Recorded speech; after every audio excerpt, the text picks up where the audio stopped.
Virtually every theater that we go to all around the world has either gotten a phone call or a letter from the Chinese embassy or the Chinese consulate to not have us perform. From blackmailing governments to slashing company bus tires, the Chinese regime has gone to extreme ends to subvert an American performing arts group. For thousands of years, Chinese culture has been very spiritual. However, when the Communist Party took power in 1949, they started to eradicate all of these belief systems so that they can instill Marxism. What we play on stage reflects the very culture that they have worked so hard to eradicate over the last 70-some years. As Shen Yun launches its 2024 world tour, I caught up with Shen Yun Master of Ceremonies Madsen and conductor Ying Chen to understand a bit more about their story, their mission, and the values they bring to their performances, which have touched millions, including me. This is American Thought Leaders, and I'm Yanya Kellick.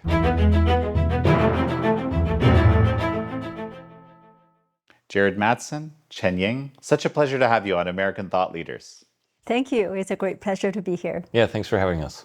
It's amazing, actually, to be sitting in front of both of you, because I don't even know how many years it's been now. It was 2008. You came with Shen Yun to Poland. I was involved in bringing you guys over for the first time. I remember the sold out shows, actually they created this standing room only area. It was an incredible experience, and I learned so much. And I've wanted for a very long time to actually invite you to talk about Shen Yun and some of the challenges and some of the amazing things that you've accomplished over the years. Jared, of course, you're the presenter. You come out front, you explain to people the different pieces that are shown during the show. For those of us that might not be as familiar with Shen Yun, let's roll a quick clip and then we'll get you to tell us about it. Before communism, China had a glorious past. What if you could bring it back? Since 2006, Shen Yun has been reviving the essence of Chinese civilization, deeply rooted in ancient values like compassion, honesty, and faith.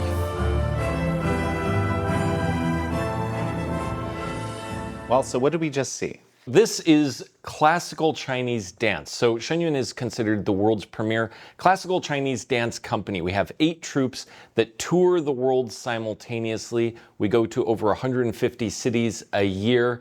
And you can really see the essence of traditional Chinese culture within these dance. It brings history and belief and faith and the spirituality that's imbued within 5,000 years of Chinese culture to life on stage. And of course, you're the conductor of the orchestra, and it's a very unique sound. Tell me about that. So you always have live music at our performances. We're very proud of the orchestra that we have created. It's a unique blend of traditional Chinese instruments with classical Western instruments, like the typical strings and woodwinds and brass and percussion. And the result is a wonderful collection of colors that are surprising for a lot of our audience, but at the same time very familiar because of the Western orchestration. But you also hear these traditional Eastern melodies being played by the erhu, for example, and the pipa. And all of their pieces are actually original and specifically created for each of the dance that are shown on stage. So this orchestra is one of a kind, and I believe it's probably the first one in the world to permanently incorporate traditional Chinese and Western instruments. So how does one become a conductor for something so, I guess, new on the face of the earth, new approach? Because this is not something I'm aware of having been done before, at least in any meaningful way. My parents were both members of the Central Philharmonic Orchestra for 30-some years, so they're top-level artists in China, and they came here, and all of us actually joined Shen Yun from its inception in 2006. My father was actually the first conductor of the first orchestra that we formed at Shen Yun. Now, as you know, we have 8 companies, and each has its own orchestra. When the second orchestra was formed, I became the conductor of that orchestra. So yeah, I feel very honored to have joined this journey since early on. As I understand it, the art form of traditional Chinese dance and the various forms that it existed in almost went extinct. And Shen Yun has been revitalizing that. And of course, there's other companies that have tried to do the same. But what is it that makes Shen Yun different? Well, one really unique thing, especially from the inception of Shen Yun, is that we are not in China. We are not under the Chinese government's thumb. And so a lot of artists who are in that environment realize very quickly that they just become a propaganda tool by the communists in China. And then here in the US, we don't have that. And not only that, our whole goal is to revitalize traditional Chinese culture, to bring that essence out. So many artists from China thought, this is great, this is perfect. I can actually express my art form. I can convey these 5,000 years of history without some sort of political agenda. And of course, viewers of this show will be familiar that, in communist regimes, absolutely everything falls into the service of the communist agenda. Why would that be a problem? But it's just dance. Like, why would that interfere? In China, many of the companies there, if not all, are used in these various propaganda programs, usually used to praise the Communist Party. Whereas the true art form is going to be praising the divine, really. That is imbued in traditional Chinese culture because there are various philosophies and spiritual practices, and that you just see that permeate throughout traditional Chinese culture. That runs exactly counter to the communist theory, right? The atheist theory. So basically what they're doing is trying to remove all of that, really what I would consider to be the essence of the dance, remove that, make it a propaganda tool, whereas our goal is, no, let's show that. Let's show the real thing. Let's show what that dance actually has with all that, the spirituality and the 5,000 years of culture. Jared, you've been, I guess a student of China and Chinese history and of course traditional Chinese medicine, for a very long time. Tell me a little bit about your background. Ever since I was a kid, I was very interested in Chinese culture. I think after reading like the Tao Te Ching, reading Lao Tzu, and then reading some Buddhist things, I became fascinated with traditional Chinese culture. And I had the fortune of, right when I entered high school, we had a Chinese teacher come. So I got to start to learn Chinese in my high school in Iowa, which was unheard of. We were the only high school in Iowa that had a Chinese teacher. Then after that, I had the fortune of, when I was 17, school year abroad, started a China program. So this was the very first program where students outside of China, high school students, could go and study at a high school in China. So right after I graduated from high school, I'm just gonna stay here. In 1996, as I was looking into various types of practices, as I was studying Chinese medicine, I came across Falun Gong. And at that time, it was not outlawed in China. In fact, just the opposite. It was praised. So I remember being in university in China and watching the TV and seeing the news reports praising Falun Gong and praising the health benefits. And I always had this very deep wish of wanting to take this essence of traditional Chinese culture, because there's so many gems, so much wisdom that can be found in Chinese culture, and bringing that to the West. So in 1999, after I finished my university studies in China, I came back to the United States. Very soon after that, the persecution of Falun Gong began. And so then I was, I always had this dream of us Westerners, how can we experience traditional Chinese culture? Enter Shen Yun.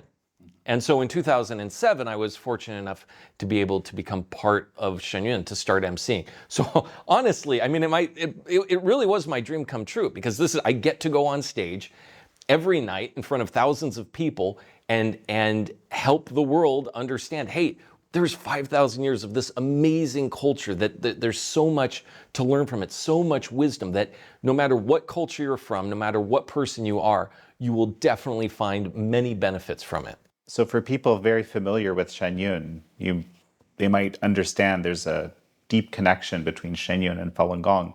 But for those that aren't, might not Chen Ying, maybe tell me what the connection is. Shen Yun was actually created by artists who follow the spiritual practice of Falun Gong back in 2006. You know, for thousands of years, Chinese culture has been very spiritual under the strong influence of Buddhism, Taoism, Confucianism. However, when the Communist Party took power in 1949, they started to eradicate all of these belief systems so that they can instill Marxism, into the people's minds. So I think it really comes down to mind control. For the last 70 years, they changed textbooks. They basically try to brainwash people and re-educate our new generation without these traditional beliefs in there. Personally, I believe that one of the reasons why Falun Gong became so popular, embraced by so many people in China in the 1990s, aside from the health benefits, it really connects people back to their roots because of the spiritual element in Falun Gong, about self-improvement, about believing that they're higher power. Men are not the only ones in control, and so I think it really resonates with people's hearts in China. So I believe the people who practice Falun Gong started to search for that root more and study into it. And as a result, we try to reclaim this lost cultural heritage. So that's part of what Shen Yun is doing. And we try to, sift through things and get back what's authentic traditional heritage and share that with the world. We basically remind people of, what our beliefs are and how traditionally people sought the harmony between heaven, earth, and humanity. Me, as being an outsider, as non-Chinese, but going to China, learning about traditional Chinese culture, being fascinated with it, when I came upon Falun Gong, to me it felt like this was the essence of traditional Chinese culture. This was bringing that 5,000 years together into one practice. So then when Shen Yun was started by Falun Gong practitioners, to me it made perfect sense. Of course, the practice that is trying to revitalize traditional culture, of course we're going to have a show that brings the 5,000 years of culture to life on stage. So Shen Yun has been interfered with by the Chinese Communist regime quite a bit over the years, I think, from the beginning. And most notably, most recently, in South Korea, we actually have a series of reports that we've done on that recently. So tell me a little bit about, how that's happened and why. Virtually every theater that we go to all around the world since Shen Yun's inception has either gotten a phone call or a letter from the Chinese embassy or the Chinese consulate putting pressure on them to not have us perform, sometimes dangling a little bit of economic benefits in front of them. Fortunately for us, virtually no theater has bowed to that. Now we're experiencing some challenges in South Korea, a couple other countries like Indonesia, also Thailand, Vietnam. Also too, some things that we've experienced, and this was one time that during my tour, I remember that we got up in the morning and somebody had slashed the tires. Somebody had seen that, but it was slashed just deep enough that there was still air in the tires, but that they would burst while we were driving. And so it was from that forward. That's one of the dancers' buses, right? That was one of it actually happened to multiple buses all around the same times, buses and the trucks. And it was from that point that we had no other option but to have 24-hour security for our vehicles. It's a show. Why are they so threatened? Arts in China have been heavily censored by the government. Basically, all the media in China is controlled by the government. So only the government gets to decide what you say out in the public. But here we have Shen Yun, made in the US, that's outside of the reach of the Communist Party, and we have refused to be subjugated to their rules and to their liking. And what we play on stage reflects our divine culture, the very culture that they have worked so hard to eradicate over the last 70-some years. And also we expose human rights crimes still being perpetrated in China as we speak, and including organ harvesting, taking organs from live people in order to benefit from it economically. It's something you cannot even imagine, but it has been happening in China. In fact, My brother was once incarcerated in a labor camp for 18 months in China, and he went through some brutal torture there. And at the time, we thought he would never make it out of there. Thankfully, he did, but some of his friends were injected with drugs and went crazy as a result. And then the government said, look, this is what happened to people who practice Falun Gong. They've gone crazy, by themselves. Of course, people didn't know that they were injected with drugs. So there are unspeakable crimes that you and I in this country just cannot possibly imagine that are being done over there. If you just think about it, how can people just get a transplant like that without, staying in line, without you can get something just that matches your blood type right away. And of course, we've covered this horrific practice of forced organ harvesting. I kind of call it a murder for organs industry myself. I've called it that in China. It's hard to believe that it's just these one or two programs that the Chinese Communist Party is really threatened by. I think they're threatened by the whole program. We're showing 5,000 years of traditional Chinese culture. And you see divine beings on stage. We have a digital backdrop where they seem to come out of the heavens and then to life on stage. That runs exactly counter to the communist principles, the atheist ideas. That's what I think threatens them the most. We at Epoch Times have been sponsors of Shen Yun for a very long time, and we've been doing a lot of interviews with audience members and so forth. It's kind of astonishing the kinds of things that people say. Breathtaking. It is absolutely stunning. The ability of the show to transcend culture and bring light and love and happiness is just astounding. I think it's magnificent. It's magnificent to see another part of Chinese culture that a lot of people don't get to see. And the stories are amazing. The execution and the dance is amazing. This experience for me is transcendent. I feel better about the world. I feel uplifted. You just cannot see this show and remain unchanged. I can say this as a priest, it's a real spiritual experience. People nowadays go to the doctors, the psychiatrists for pills, for antidepressants. This is the antidepressant, the best. Absolutely perfection. One of the themes that has come out over the years is this kind of the unity of the dancers. Sometimes people will say they move as one. Sometimes there's a flow that's sort of ineffable somehow. Yeah, you probably don't see that anywhere else, right? Well, it's incredibly unique. So how do you achieve that? I think really much of Shen Yun's accomplishments, I think it's credited to the spiritual practice that we engage in. When I talk about spiritual practice, we're talking about, trying to live by the principles of Zhen Shan Ren. And Zhen is usually translated as being true or being genuine. Shan is being kind and compassionate. And Ren is something quite profound. I think you need a collection of words to describe it. It's been translated as tolerance or forbearance, but actually it also means self-discipline. It means being resilient in all kinds of different situations. It means having patience, be able to endure, different difficult challenges and challenging circumstances. So when you live by those principles, these things really, help us stay composed and positive, actually, in all circumstances, and think about the greater benefit of the teamwork. So I believe all of these play a big role in how we've accomplished what we have. Let me give you one example. At the end of every single performance, and this is the case with all 8 companies of Shen Yun. At the end of every performance, we actually gather together and do a recap of the show. What went right, what went wrong, what could have been better.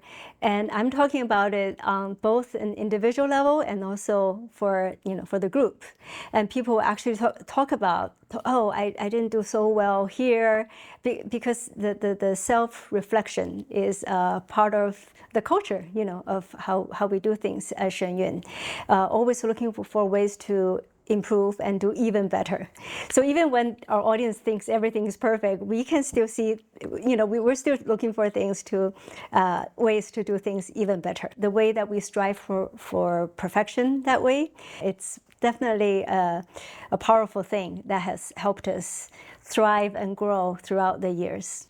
So How are these dancers trained? In Hudson River Valley, we actually have this beautiful campus. With that, we have the training facilities for Shen Yun, and these are top-notch facilities. Amazing dance studios. Connected to that, and orchestra halls. We have a beautiful concert hall, and we have 2 theaters. Amazing concert hall. We have theaters where we can do rehearsals. We're constantly learning from each other. One company will go and perform a rehearsal, and then all other 7 companies will watch and, oh, okay, I see what they did there, and we all kind of bring it together. Learn from each other. Learn from each other. Our campus, too, also has a temple created in Tang Dynasty style. This whole area we call Dragon Springs. So it gives you this feeling like you've gone back in time. For me anyway, it's this amazing thing to have. It's almost like a walk in a park. This is like a walk back in time. 2 things are coming through to be here, okay? One of them is, the incredible sense of serenity that the dancers and the musicians get to experience as, one, they're starting to learn their craft, and then 2, when they're actually, pros doing it and preparing for the season. How long does the season last? That's also something that I found kind of astonishing. It almost feels like they're going year round or something. We usually leave mid-December, and then it will last to mid-May. So we have a tour season, and then when we come back in May, because we put on an all-new performance every year. So in the summer, the choreographers are working at creating new dances. The musicians and composers, they're working at creating new music. We have our costume department making beautiful costumes. We have the backdrop with designers doing all of that. And then come fall is when we really start to seriously do our rehearsals and really get the show perfected for tour. The scale of this is astonishing, is absolutely astonishing. 8 orchestras, 8 dance companies. And all 8 companies have pretty full performance schedule. I wouldn't be surprised if we grow past 8 companies sometime soon, because the demand, sometimes we can't even keep up with the demand. There are certain cities, theaters that will request us to go, and it's like, sorry, we're booked. All 8 companies are booked this year. What are some of the challenges inherent to actually making all this work? I think the performance standards at Shen Yun are very, very high. So you have to have the passion for excellence and to strive for that all the time. I think our spiritual practice definitely helps us stay on the right track. But it's still hard, like with everything. It's not just magical. You have to do the hard work. There has to be the heart to do it. There has to be the dedication. And if I may, I believe we are creating something that's truly special and unique and amazing. I feel so proud of what we have done. And to create something like that, world class, it comes with the dedication, the heart, and the willpower, the stamina, all of that, continuous engagement and a little bit of self-sacrifice, but it's all worth it. That's what it takes to create something amazing. And Jared, a final thought as we finish? One thing that really touches me is seeing the audience reaction after the show. I have a story where our bass player, because he's in the orchestra pit, but he's standing when he plays, so he's one of the only people who is playing and can see the audience. And he will see when the curtain opens up. I don't want to reveal what happens at the very beginning, but when the curtain opens up, he sees the look on people's faces. He sometimes even sees tears in people's eyes right when the curtain goes up. It's a magical, amazing experience. Those experiences, seeing those looks on people's faces, that really encourages me. It shows that this show, that we are going above and beyond a typical show, that it is an experience. It's almost an otherworldly experience. We really are transporting people to these different times and up into heaven and down into history. And that's what moves me and motivates me the most, seeing the look on people's faces and seeing the interviews afterwards. So you guys are going to be at Lincoln Center. You guys are going to be at Kennedy Center, where I'm at right now in Washington, D.C. I often have told people that I've been invited to the show that it gives me energy for a month. so nourishing to the heart, to the soul. That means our efforts are worth it, right? So where else are you heading this year? All over the world. We're going to Asia, Japan, Taiwan, down to Australia. We'll definitely be in the US, we'll be in Canada, South America, all over Europe. Well, Jared Madsen, Chen Ying, it's such a pleasure to have had you on. Thank you for having us. Yeah, thanks, Jan. Thank you all for joining Chen Ying, Jared Madsen, and me on this episode of American Thought Leaders. I'm your host, Jan Jekielek.